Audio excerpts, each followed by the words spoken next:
So the fishermen in this familiar story in the Gospel of Luke had just left their boats, as the story opens, to turn to the tedious task of scrubbing their nets. The nets required steady maintenance in order to prevent tearing and rotting. They had to be picked clean of debris, twigs, mosses and grasses, and even the tenacious water creatures without fins or scales that held on. The nets had to be tended to. They had to be repaired and reinforced. They were the essential tool upon which livelihoods depended. So heads down, picking, sewing, scrubbing and scouring, their fingers and eyes focused on the hundreds of tiny intersections in a web of fabric that held it all together. The fishermen worked at their living. But in first century Palestine, the fishermen also worked to provide a living of privilege for an elite class. Herod Antipas and the rulers of the Roman occupation required of the fishermen licenses, taxes, and transport fees, which claimed up to 55% of the profits of a fisherman's catch. If fish needed to be processed, salted, or pickled, the typical owner of a boat and net retained even less profit from his labor. After paying his crew and net menders the 5% owed them, a commercial fisherman generally retained no more than 40% of his catch as a reward for his work. Simon Peter was one such fisherman. He was part of a fishing cooperative along with James and John, which they formed in order to maximize profits in this system which allowed little margin for bad days on the lake. Peter owned a boat and nets, and most of his time was spent at this lake, known also as Lake Tiberias or the Sea of Galilee, hauling, assessing, and processing his catch. Peter was sunk deep into this commercial fishing system that was built on his labor and the labors of those on whom he relied. He was responsible to the Roman authorities and responsible for his daily laborers. And Peter was scrubbing his nets, or watching his employees scrub his nets, heads down, hands busy, eyes on their work. Maybe as he watched, Peter tried to manage his anxiety and distraction over the fact that he had fished all night and caught nothing. How would he pay the authorities and his co-workers and employees?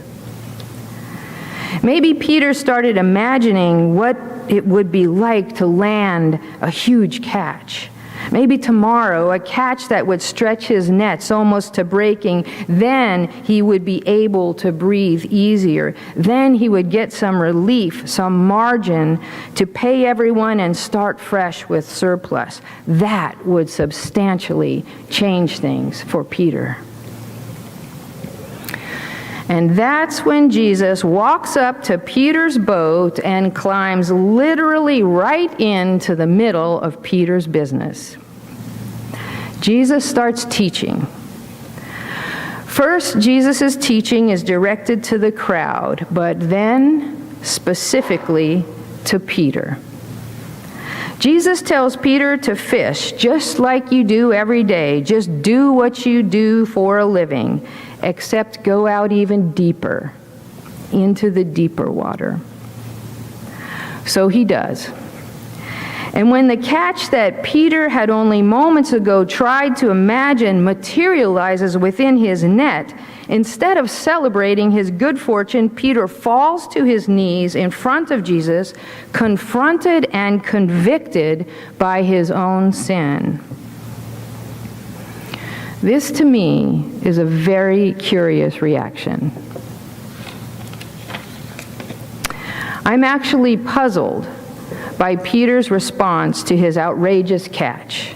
My reaction, if this happened to me, would be to celebrate and dance around, and then I'd get myself directly to the bank with the profits, and then I'd be right back fishing the next day to stay on top of my gain. That's what you do when you're in charge of a little piece of a big system. You take care of business so that you make a living. That's what we all do, in a way, isn't it? We work to provide, we scrub our nets, and then we set out again. But here's what's very important to understand about why Peter reacts to Jesus as he does in this story. It's something that might not be readily known, and it's about our understanding of the concept of sin. We have come to understand sin as a moral wrongdoing or an offense against God that we associate with shame and guilt. But in the original biblical languages, the word which has so often been translated as sin had a very different meaning. In Greek, the word is hamartia, which literally means missing the mark. Imagine an archer knowing exactly where the target is, knowing exactly what they're aiming for, trying hard, and just missing. Missing the mark is very different than committing a punishable offense that incurs God's judgment. To sin in this story is to miss the mark. Peter had been aiming for what he understood was the target, a responsible life within a system he did not choose.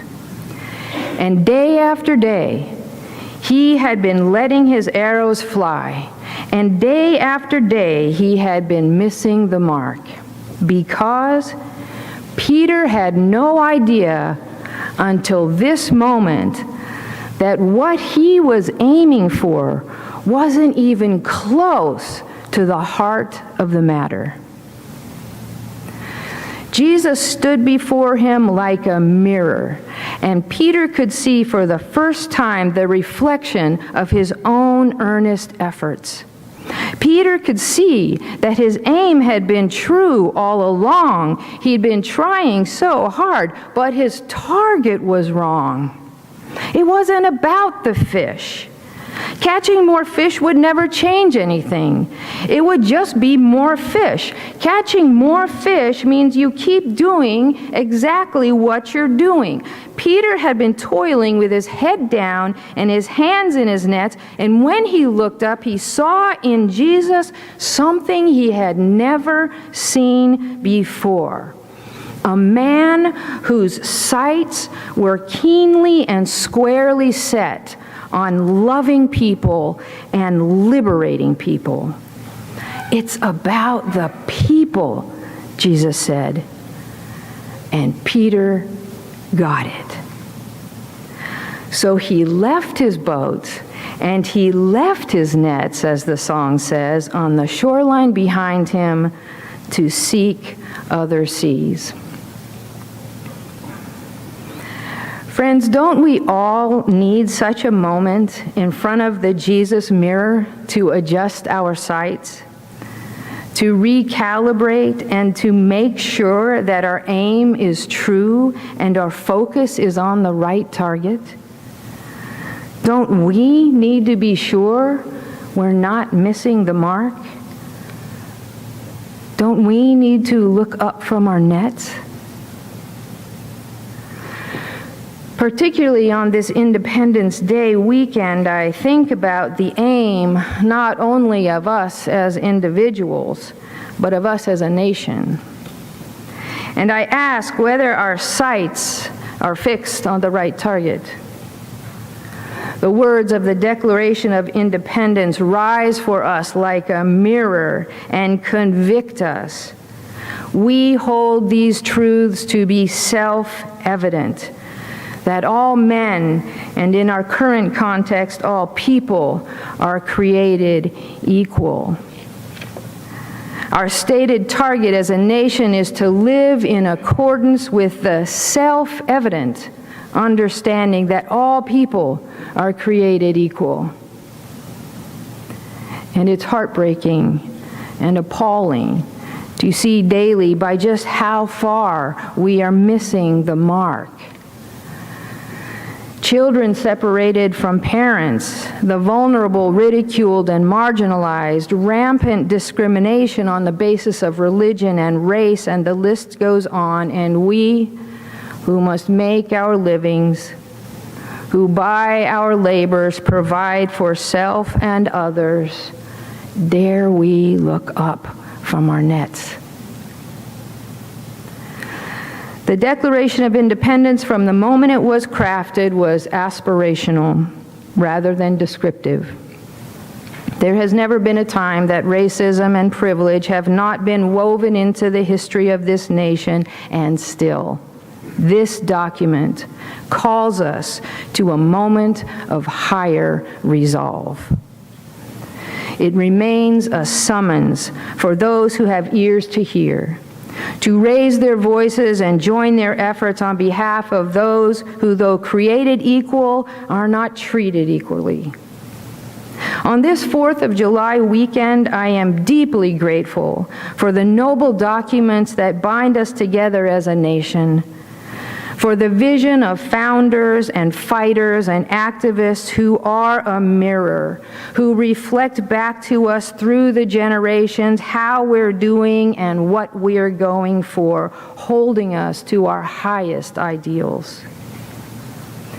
And on this day and every day, I give thanks for love given form and flesh in Jesus of Nazareth, who climbed into boats, who loved and liberated people, and who invites us, even today, to remember, to look up from our daily labors, because there are other seas out there, so many other shining seas.